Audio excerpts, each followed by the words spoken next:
कहानी के पात्र 1 रेपंजेल, 2 राजकुमार, 3 जादूगरनी डैम गोथेल, 4 रेपंजेल के माता पिता, 5 रेपंजेल के जुड़वा बच्चे। बहुत समय पहले की बात है, यूरोप महाद्वीप के जर्मनी देश में एक पति और पत्नी रहा करते थे। दोनों का एक दूसरे के सिवा और कोई नहीं था। विवाह के कई वर्षों उपरांत भी उनकी कोई संतान नहीं हुई।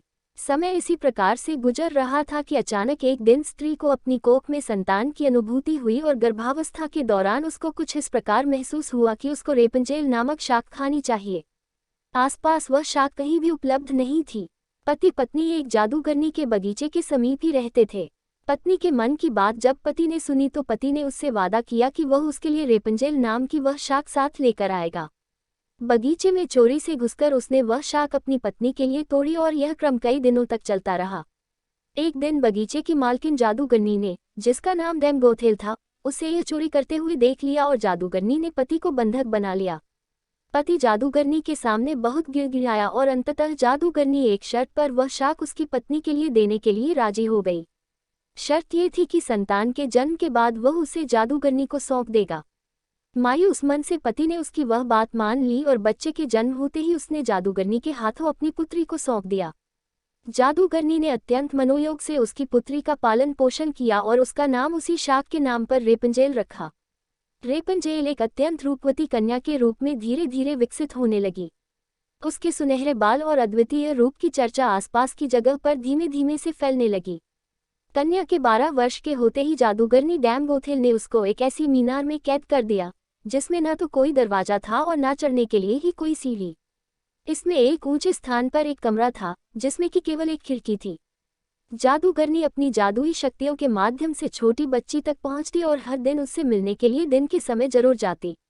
इसी प्रकार से दिन बीतने लगे। वह बच्ची बड़ी होकर एक अत्यंत रूपवती स्त्री के रूप में विकसित हुई। उसके लंबे घने सुनहरे बाल इतने लंबे हो गए कि बाद में जादूगरनी उनके सहारे मीनार पर चढ़कर कमरे में आने और जाने लगी। ऐसा करते वक्त वह रेपंजेल को पुकारते हुए कहती, रेपंजेल अपने बाल गिराओ ताकि मैं तुम्हारे सुनहरे बालों पर चढ़कर ऊपर आ सकूं।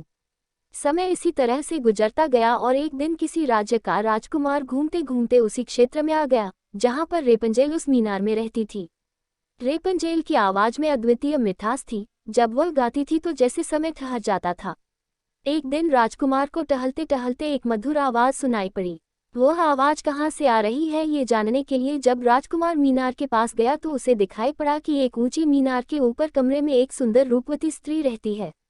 उसकी इस मीठी आवाज को सुनकर राजकुमार उसकी तरफ अत्यंत आकर्षित हुआ और वह अपनी उत्सुकता पर काबू नहीं रख सका। उसने मन में ठान ली कि वह इस बंद मीनार में रहने वाली स्त्री, जिसकी आवाज इतनी मधुर है, के विषय में जान के ही रहेगा। एक दिन जब दिन के समय जादूगरनी रेपंजेल से मिलने के लिए आई तो उसने जादूगरनी को वह शब्द कहते और बालों के जरिए ऊपर चढ़ते हुए देख लिया। राजकुमार ने इसी प्रकार जब रात के समय रेपंजेल को पुकारा तो उसने उसे आने के लिए मीनार के सहारे अपने बालों को लटका दिया। राजकुमार ऊपर जाकर रेपंजेल से मिला। रेपंजेल और राजकुमार एक दूसरे से प्रेम करने लगे थे। दोनों ने मिलते ही एक दूसरे को पसंद कर लिया था और वह एक दूसरे के लिए के अंतरंग सहचर बन गए। अतः राजकुमार ने रेपंजेल के सामने विवाह का प्रस्ताव रखा। रेपंजेल इस पर सहमत हुई और दोनों का मिलना जुलना धीमे धीमे बढ़ने लगा। जादूगरनी डैम गोथेल रोज दिन के समय रेपंजेल को मिलने के लिए आया करती थी। राजकुमार और रेपंजेल ने मिलकर एक योजना बनाई कि राजकुमार द्वारा दिए गए रेशम से रेपंजेल एक सीढ़ी बनाएगी जिससे कि वह दोनों उस जगह से भाग सकें। रेपंजेल की मूर्खता के कारण जादूगरनी डैम गोथेल को राजकुमार के रेपंजेल के पास आने और उसके गर्भवती हो जाने का पता चल गया। जादूगरनी डैम गोथेल ने रेपंजेल को मीनार से बाहर निकाल दिया और जंगली जानवरों के बीच से जंगल में विचरने को अकेला छोड़ दिया और वह स्वयं उस मीनार के कमरे में जाकर छुप गई। राजकुमार के चढ़ने के लिए उसने रेपंजेल के बालों को काटकर उन्हें मीनार से बाहर लटका दिया ताकि राजकुमार ऊपर चढ़ सके और उसे कोई शंका न हो।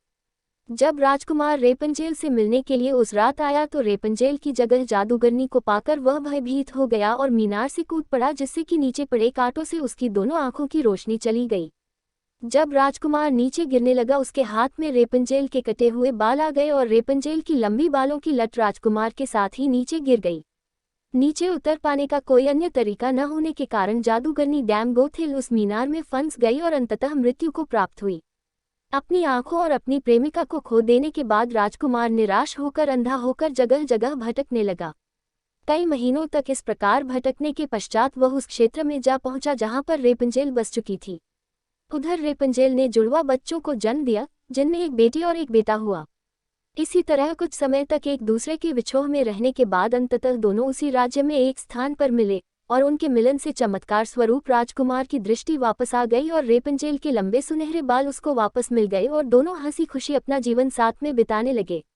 शिक्षा: इस कहानी से हमें ये शिक्षा मिलती है कि बुरे का अंत बुरा ही होता है और विश्वास के सहारे एक दिन दुनिया में सब कुछ पाया जा सकता है।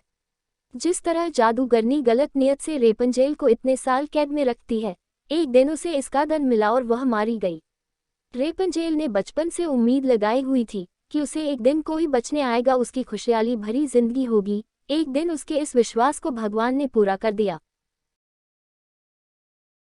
वीडियो को पूरा देखने के लिए धन्यवाद। चैनल को सब्सक्राइब और ज़्यादा से ज़्यादा प्यार करें।